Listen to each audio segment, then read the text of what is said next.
Bom dia, estamos aqui com mais um Educa Brasil, o nosso encontro com a educação. Vamos continuar o debate de domingo passado, que nós conversamos com o professor Carlos Silveira.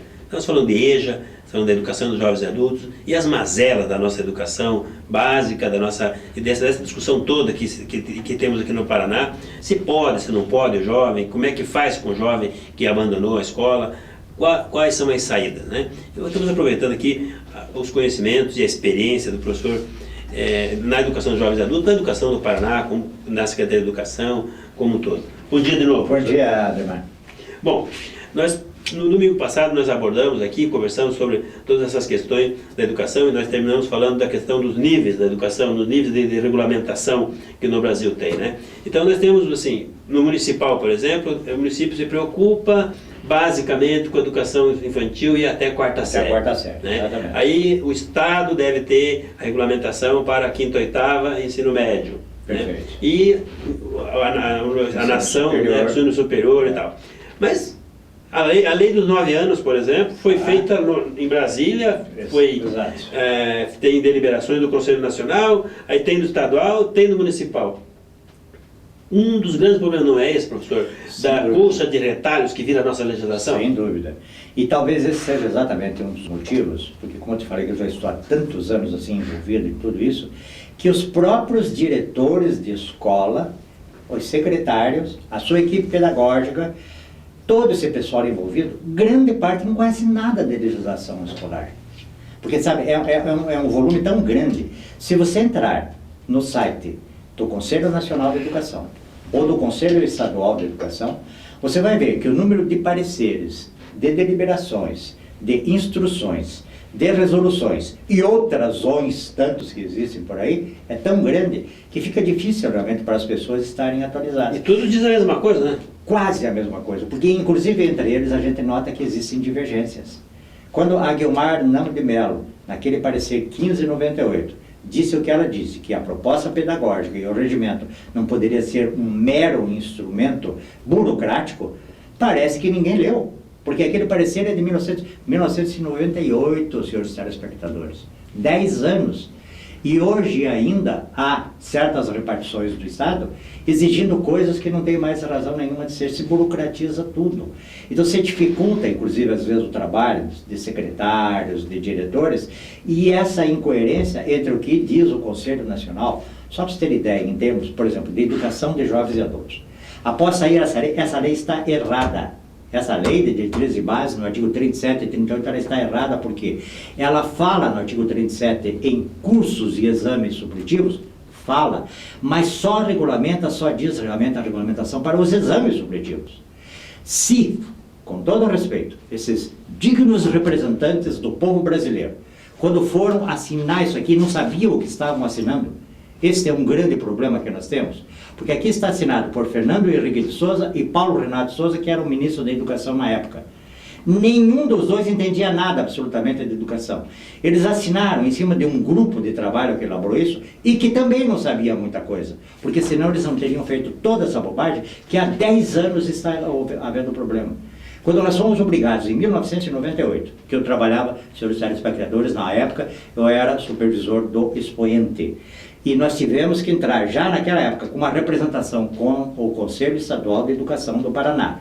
Porque se exigia que se respeitasse a idade de 18 anos e tal, nós entramos e eles foram obrigados a reconsiderar e aceitar que realmente o jovem no fundamental pudesse se matricular com 14 anos e pudesse com 17 anos se matricular para concluir o supletivo, concluir e não iniciar o ensino médio.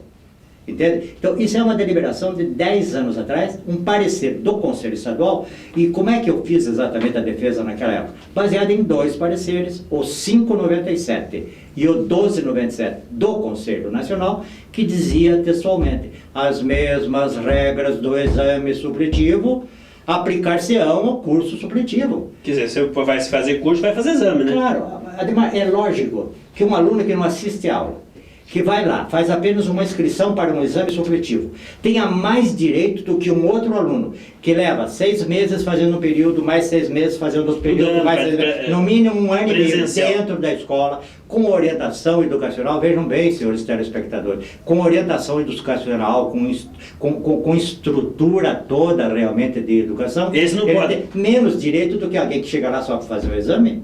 Então é um absurdo. Resultado, o Conselho Estadual do Paraná, em 1900, vejam bem, isso foi em 98, através de parecer, deu o parecer favorável à Sociedade Educacional Expoente. No caso, o Colégio Bardal pertencia à sociedade e lá no final está dito, válido para todo o sistema estadual de educação. Ou seja, um parecer nosso, particular, que nós tomamos iniciativa, acabou valendo para o Paraná. Tinha um sentido... Você percebe as incoerências? Só que daí, 10 anos depois, nós voltamos a discutir tudo de novo. Tudo de novo. E o que é pior, inclusive de maneira inconstitucional e ilegal, por quê? Porque essa deliberação 06, ela contraria não só a legislação máxima, que é a LDB, no artigo 37 e 38, como contraria até a própria Constituição brasileira. Foi uma deliberação furada, senhores telespectadores. Pois é. E agora, uma semana passada, 2 semanas atrás, parece que o Conselho se dobrou um pouco essa discussão. Perfeito. Então, vai mudar um pouco isso. Qual é a decisão que temos? Como é que ficou? Eu participei dessa reunião plenária do Conselho. Nós estivemos junto com o pessoal do Cinep e outros estabelecimentos, inclusive, que ofertam o chamado antigo supletivo, hoje Educação de Jovens e Adultos. E o parecer, hoje, foi por 11 votos contra 4. Esses 4 a gente mais ou menos já esperava e já sabia quem era, mas deixa para lá. O que ocorre é o seguinte, nessa pseudo-vitória, digamos assim, que eles chegaram a dizer isso, que tinha sido uma vitória da iniciativa particular. Não foi. O Arquimedes Maranhão foi muito feliz quando disse isso, não foi uma vitória da iniciativa particular. Foi uma vitória do sistema, porque nós estamos voltando a respeitar a legislação, coisa que na deliberação 06 não tinha sido respeitada. Mais uma coisa importante, não se esqueça que ainda não existe o julgamento de mérito final, que ainda está, inclusive, no Supremo Tribunal. Por que começa a se legislar e proibir? Quanto prejuízo se criou a todas as escolas, não aceitando durante esses 3 anos, porque foi em 2005, Ademar, isso foi em 2005. Mas agora, então, um jovem de 14 anos pode poder fazer o fundamental.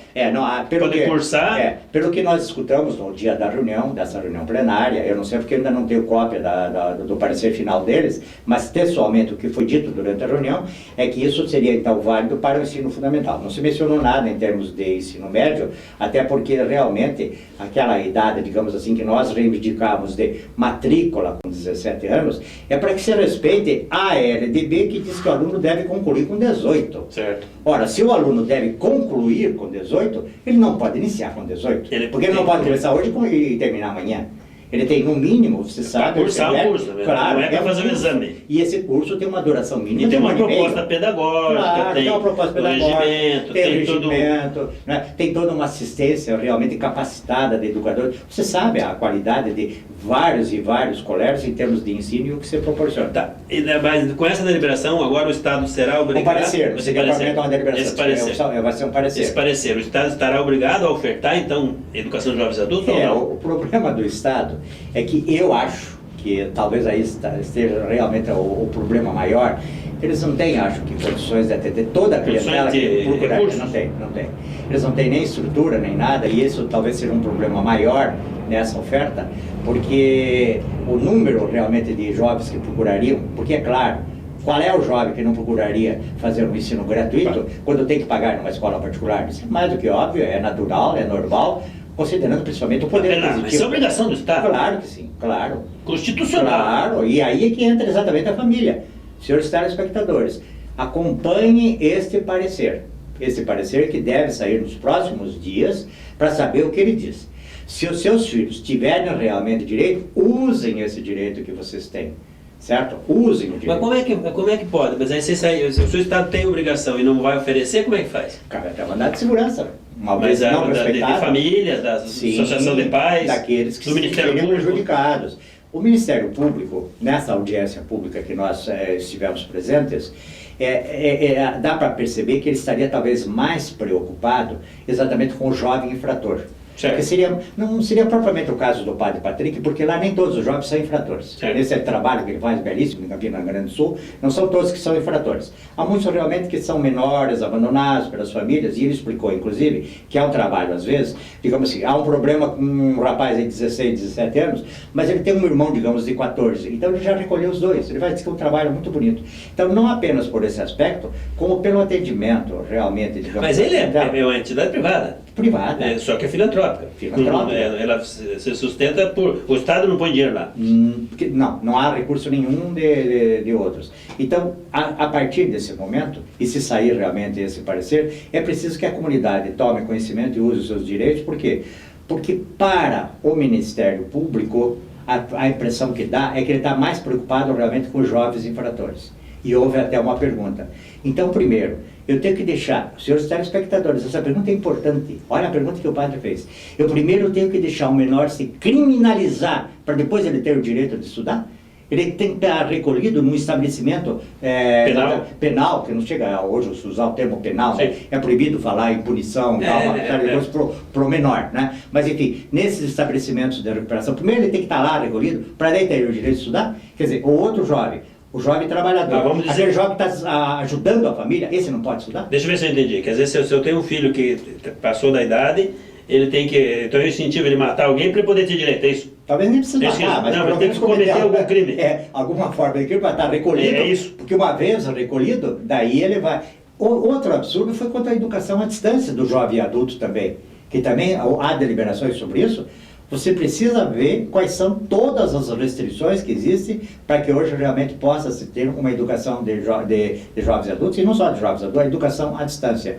Houve exageros, houve... Tem picaretagem, tem picareta, no meio está cheio, mas não pode se generalizar. E outra, se a LDB permite, se a Constituição permite, vamos tratar de botar rédea curta nos vigaristas, minha gente, que é o que está faltando no Brasil. Certo? Nós queremos, às vezes, cobrar das pessoas honestas e não temos coragem de procurar exatamente cobrar das pessoas que estão fazendo as coisas erradas. Não, mas aí é um problema filosófico, né? Mas essa questão, essa questão de nós deixarmos os jovens ter que se criminalizar para depois ter direito de ir para a escola, vou parafrasear aqui o nosso Boris Casoy, isso é uma vergonha, né? Vamos falar a verdade, né? Pelo amor de Deus.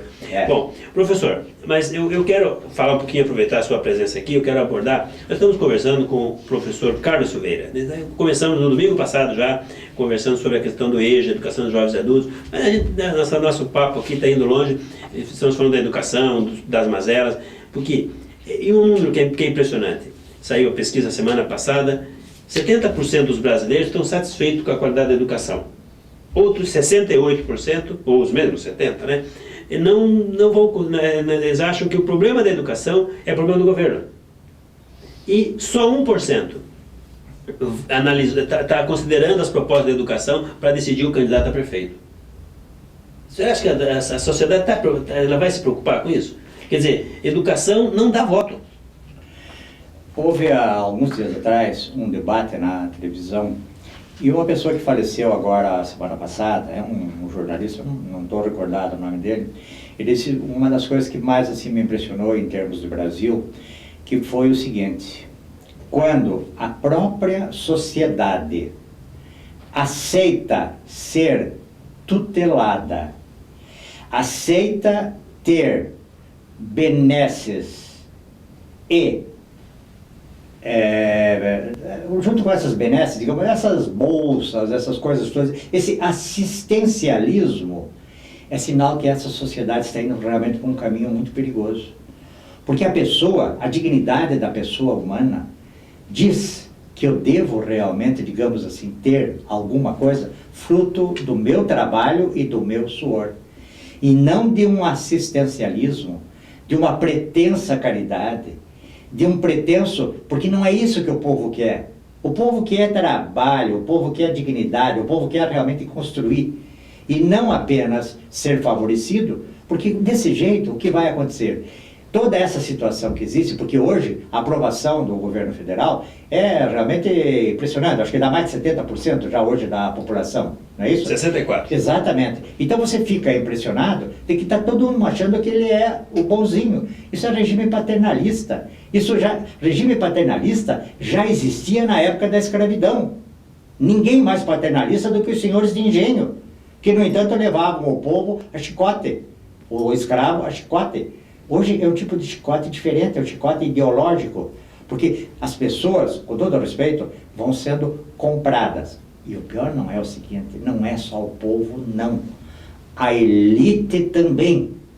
A elite está cometendo erros hoje homéricos, porque ela está sendo favorecida de alguma forma em algumas coisas, que ela fecha os olhos para o restante. É a história do sapo no panelão de água? Exatamente. Exatamente. Né? Põe o sapo no panela de água quente e ele pula fora. Exatamente. Põe na água fria, põe o fogo bem devagarinho. Você cozinha o sapo, a elite está ficando assim, parece um sapo, está esquentando. Exatamente. Muito bem. Bom, professor, eu queria dar uma guinada na nossa conversa aqui, queria perguntar um assunto que eu tenho perguntado para algumas pessoas, eu tenho ouvido diversas respostas, gostaria de saber a sua opinião. Hoje nós temos, no Paraná especialmente, a questão da direção das escolas, né? Teve eleição para diretor nas escolas públicas, né? Como um todo. Teve até uma discussão em Brasília, na Conferência Nacional de Educação, que deveria ser para todas as escolas do Brasil, deveria ser eleição para diretor. Né? Como é que o senhor vê isso? Isso contribui para melhorar a educação ou não? Eu participei em 1968. O senhor deve ter sido diretor de escola de várias maneiras. Várias escolas e várias maneiras. Quer dizer, primeiro, evidentemente, escolhido pelos secretários de educação, porque era, cargo e hoje alguns ainda continuam sendo, como é o caso do Colégio Estadual, que continua sendo um cargo político, não é? E depois também na época das eleições.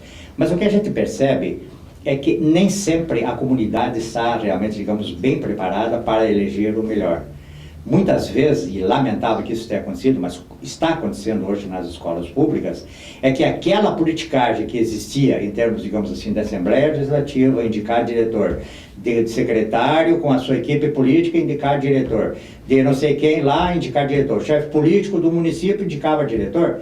Hoje, essa politicagem, eu já uso esse termo, exatamente, está passando para dentro da própria comunidade.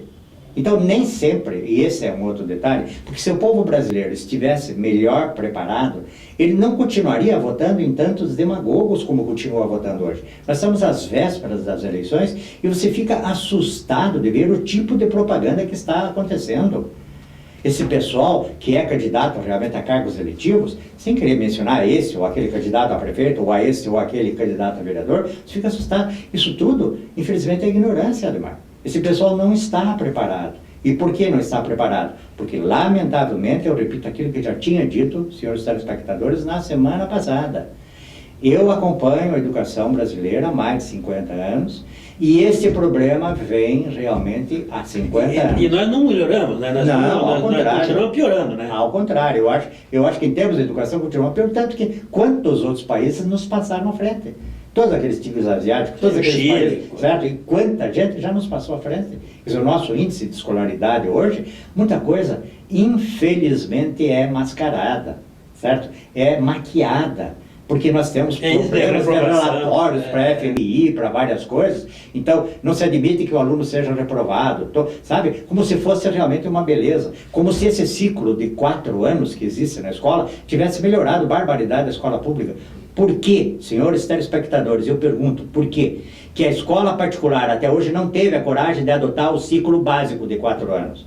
Porque ela sabe que não são todas as crianças que têm o mesmo desenvolvimento, que há crianças que realmente precisam de uma assistência diferente e que devem ser atendidas já na primeira série ou na segunda e não chegar até a 4ª série para depois não saber assinar o próprio nome, ou não saber fazer realmente um cálculo de matemática. Essa é a grande verdade. Claro. Nós estamos, em termos de legislação escolar, Ademar, repito, 50 anos atrasados. Piores, né? Piores. Tem muito mais lei, mas muito que diz muito menos coisa. Não adianta. Legislação sem você realmente comprometer a comunidade. Quem é a comunidade? São os professores, são os pais de alunos, são as pessoas da comunidade, os próprios sindicatos, todo esse pessoal que deve estar envolvido num trabalho único de valorização da educação. Nós vamos voltar a essa questão da eleição, que a gente precisa conversar um pouquinho melhor com o senhor sobre isso. Mas antes, nós vamos fazer uma pausinha aqui para nós falarmos do seguinte. Nós temos uma parceria com a TVA, vocês já sabem. E nosso programa é repetido durante a semana, durante o dia, no canal 40 da TVA. E você pode também saber as promoções da TVA pelo site tva.com.br. Quero falar também do nosso portal, institutoeducabrasil.com.br.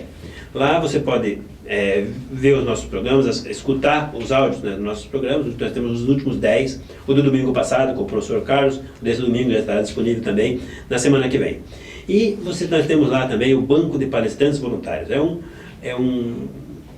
Uma ideia que pegou, nós temos trabalhado bastante e ela tem dado um bom resultado. Nós temos retorno das escolas, das instituições que utilizam, e temos também o retorno dos palestrantes, que são especialistas, pesquisadores, pessoas que acostumadas que entendem do que falam, que vão fazer um trabalho voluntário e gostam muito dessa realidade. Nós estamos levando as pessoas a conversar com o chão da escola, e isso que é bastante importante. Então não deixe de acessar e conhecer o nosso site e as nossas ideias lá no nosso programa. Professor, essa questão da eleição, o Chile, a Coreia, o senhor falou aqui dos países, né? O Chile, especialmente, ele tem um modelo de gestão para a escola, quer dizer, não tem nada de eleição, lá é democrático, tem eleição também, tem a coisa bem democrática lá. Mas o gestor, porque o gestor é um cargo técnico, né? Deve ser uma pessoa preparada. Claro. Quer dizer, você não escolhe, não é mais simpático dentro da escola. Você não escolhe por eleição, claro, isso, né? Porque é por uma capacidade. Deveria ser por capacitação. Claro, por perfil. Claro. Né? Então, na verdade, um dos problemas da qualidade da educação está aí. Sem dúvida. Concordo com isso. Porque você veja o seguinte, quando eu fazia o meu curso exatamente de nível superior, que eu sou bacharel e licenciado em Geografia e História pela faculdade, naquela época chamada Faculdade Católica de Filosofia. Né? Então nós tínhamos que é a PUC hoje. Exatamente, que é a PUC hoje. Naquela época nós tínhamos uma cadeira chamada Administração Escolar. Só que é pena, senhores telespectadores, que nesses 50 anos e os vários cargos que eu exerci, nunca eu pude praticamente exercer aquilo que eu aprendi lá. Por quê? Porque não há condições, exatamente por essa situação, que ou você é escolhido pelo sistema, pela política, ou você é escolhido pela simpatia perante a comunidade. Se você é o professor de educação física, você é o mais querido de todos. Se então você é o diretor de verdade duro, se você é exigente, se você é enérgico, você não vai ser eleito nunca. E então transmite-se isso para todos, sabe, uma série de injunções dentro, às vezes, da própria escola, onde acaba não se elegendo aquele que realmente é o mais capacitado. Então tem que haver curso de capacitação para diretores, formação, concurso para ser diretor. Eu tive um modelo desse. Exatamente, como eu fiz concurso para entrar no Estado, porque eu tive 2 padrões do Estado, hoje eu sou aposentado nos 2, mas fiz concurso para ser admitido no Estado como professor de ensino médio na época, né? Eu acho que o cargo de diretor também não pode ser político e nem eleito pela comunidade. Ele tem que ser realmente por concurso. Concurso público. O professor conhece com certeza o modelo chileno, para vocês que ficam curiosos com esse negócio. Como é que é no Chile? No Chile existe um concurso para professor e um curso para administrador. E daí eles fazem um outro concurso dentro dos cargos de administrador para o diretor. E esse cargo vale por 5 anos. Daí 5 anos, todo mundo tem que fazer o concurso de novo. Quer dizer, não é vitalício o cargo de diretor, porque também é um problema. Como não devia ser vitalício nenhum cargo no Brasil, nem presidente, nem governador, nem coisa nenhuma. Não podia reeleger ninguém. Minha opinião. Muito bem. Minha opinião, senhor Sérgio. Muito bem. Mas então, essa acho que é um recado para os nossos prefeitos, candidatos a prefeito, né? O prefeito tem condições de fazer isso. Aqui em Curitiba, né? Ele tem condições de mexer nisso. É uma abelheira complicada, porque vai mexer com os movimentos sociais, né? Vai mexer numa vez para bonita. Sem dúvida. Mas, definitivamente, eu acho que o professor concorda. Se nós quisermos melhorar a qualidade da educação básica, nós temos que profissionalizar a gestão da escola, né? E isso só se faz olhando o cargo como deve ser olhado, né? Então, tá aí o recado para os nossos candidatos aí, né? Até porque você sabe, você também está envolvido com escola, e você sabe perfeitamente que o gestor, ele tem que ter uma capacidade extraordinária de relacionamento com a comunidade, conhecimentos de psicologia, de didática, de sociologia, relações humanas, de tudo. Para quê? Você veja, começando pelas escolas públicas, Admar, você deve ter visitado escolas, e você foi em escolas públicas que são uma beleza, que são um brinco. Você vê tudo funcionando, tudo no seu lugar, coisas bem pintadinhas, bem conservadas. E você foi a outras, com respeito, porque os telespectadores conhecem isso, que são verdadeiras favelas. É uma pena você ver a situação em que se encontram certas escolas públicas. Escolas novas até, novas, exatamente, praticamente destruídas. Por quê? Porque a comunidade não está comprometida. Se nós tivéssemos um pouco mais, digamos, de atenção aos jovens, ao Ademar, nós podíamos trazer esse jovem realmente para participar, como eu fazia há 50 anos atrás, quando eu ia jogar futebol com a garotada. É verdade que eu tinha só 25 anos na época, mas eu era diretor e eu ia jogar futebol com a garotada todo final de semana. Nós tínhamos o Hildebrando Araújo, nosso time, que era o time de professores contra time de alunos. Nós fazíamos isso na Vila Tingui, fizemos isso no Senac. Eu fui diretor da escola Senac, a mesma coisa, porque você traz a comunidade para junto de você. Hoje, mas nem por isso o senhor deixava de ser o ter autoridade durante a semana. Por isso que o senhor deixava de mandar, de fazer cumprir. E as pessoas que me conheceram sabem perfeitamente que eu, graças a Deus, nunca tive um problema sério com um aluno, nem com um pai de aluno. Por quê? Porque a gente sempre teve, acima de tudo, o respeito pelas pessoas. Mas tinha autoridade que precisava. Exatamente. E se precisasse jogar bola, a coisa também jogava. Eu ia jogar. Quer dizer, não tá. Não tá fui grande jogador. Eu era meio perna de pau, mas que eu ia jogar com a garotada aí. Mas vamos contar aqui, conta aqui pra nós. Mas não passava pro senhor fazer o gol. Sem dúvida. Sem dúvida. Eles sabiam. Eu era até o dono da bola. Se não deixasse fazer o gol, levava a bola. Se não fosse o artilheiro, eu levava a bola embora. Levava lá pra casa dele. Bom, nós estamos conversando com o professor Carlos Silveira, já conversamos no domingo passado, e o assunto principal foi o EJA. Mas eu acho que o Conselho Estadual repensou, saiu uma legislação. Acho que agora cabe às famílias, às pessoas que façam cumprir, porque o Estado tem a obrigação de oferecer, o Estado e os municípios têm a obrigação de oferecer curso de jovens e adultos para os jovens que abandonaram a escola. 40% dos nossos jovens, das nossas adolescentes, abandonam a escola da 5ª ou 8ª série. E não é só por culpa deles, não. É por culpa dos pais, por culpa da escola e por culpa da sociedade. Né? E eles também, mas eles porque eles não têm a obrigação de saber das coisas, tem que ser direcionado e conduzido. E esse é o papel do adulto. Sem né, dúvida. Professor? Bom, eu queria que o senhor falar para o senhor, perguntar para o senhor rapidamente, nós temos 2 minutos ainda, a respeito dessa questão do jovem hoje, o jovem há 30 anos atrás, que hoje o jovem está muito mais livre, muito mais, né, que nós falamos no domingo passado que o adulto está mais frouxo. Né? Como é que poderia melhorar um pouco isso? Qual é a sua opinião? Como se poderia fazer? Começa pelo questionamento das famílias. Cada família tem que se questionar se o que ela está fazendo como pai ou como mãe é o melhor para seu filho. Porque é uma grande ilusão hoje. Esse consumismo que tomou conta, e principalmente, claro, da sociedade ocidental, mas hoje até os chineses já entraram nisso, que está provado que até os chineses hoje também já viraram consumistas, mas que tomou conta, enfim, da sociedade atual, está muitas vezes fazendo com que o pai e a mãe tenham muito tempo para a sua vida profissional e zero para tempo ganhar dinheiro, para comprar coisas. Para ganhar dinheiro. Então, hoje, de repente, a televisão virou babá dos seus filhos. O computador virou babá do adolescente, do jovem, da criança. E o que está entrando dentro de casa, Ademar, hoje, principalmente através do Orkut e de vários outros sistemas que existem na internet, é realmente apavorante. Por quê?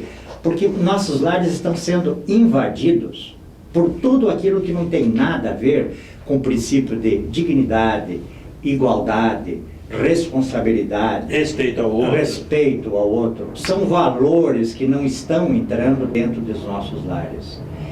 Senhores telespectadores, eu estou fazendo um apelo, inclusive, como avô, eu tenho 9 netos, meus filhos são 5, que as famílias realmente repensem a maneira como estão vivendo, como estão realmente criando seus filhos, porque senão efetivamente nós vamos ter problemas sérios. A sociedade hoje está extremamente violenta, mas como é que um jovem pode deixar de ser violento se efetivamente muitas vezes está vendo a violência no próprio pai, dentro do trânsito, dentro do seu trabalho, dentro de vários lugares?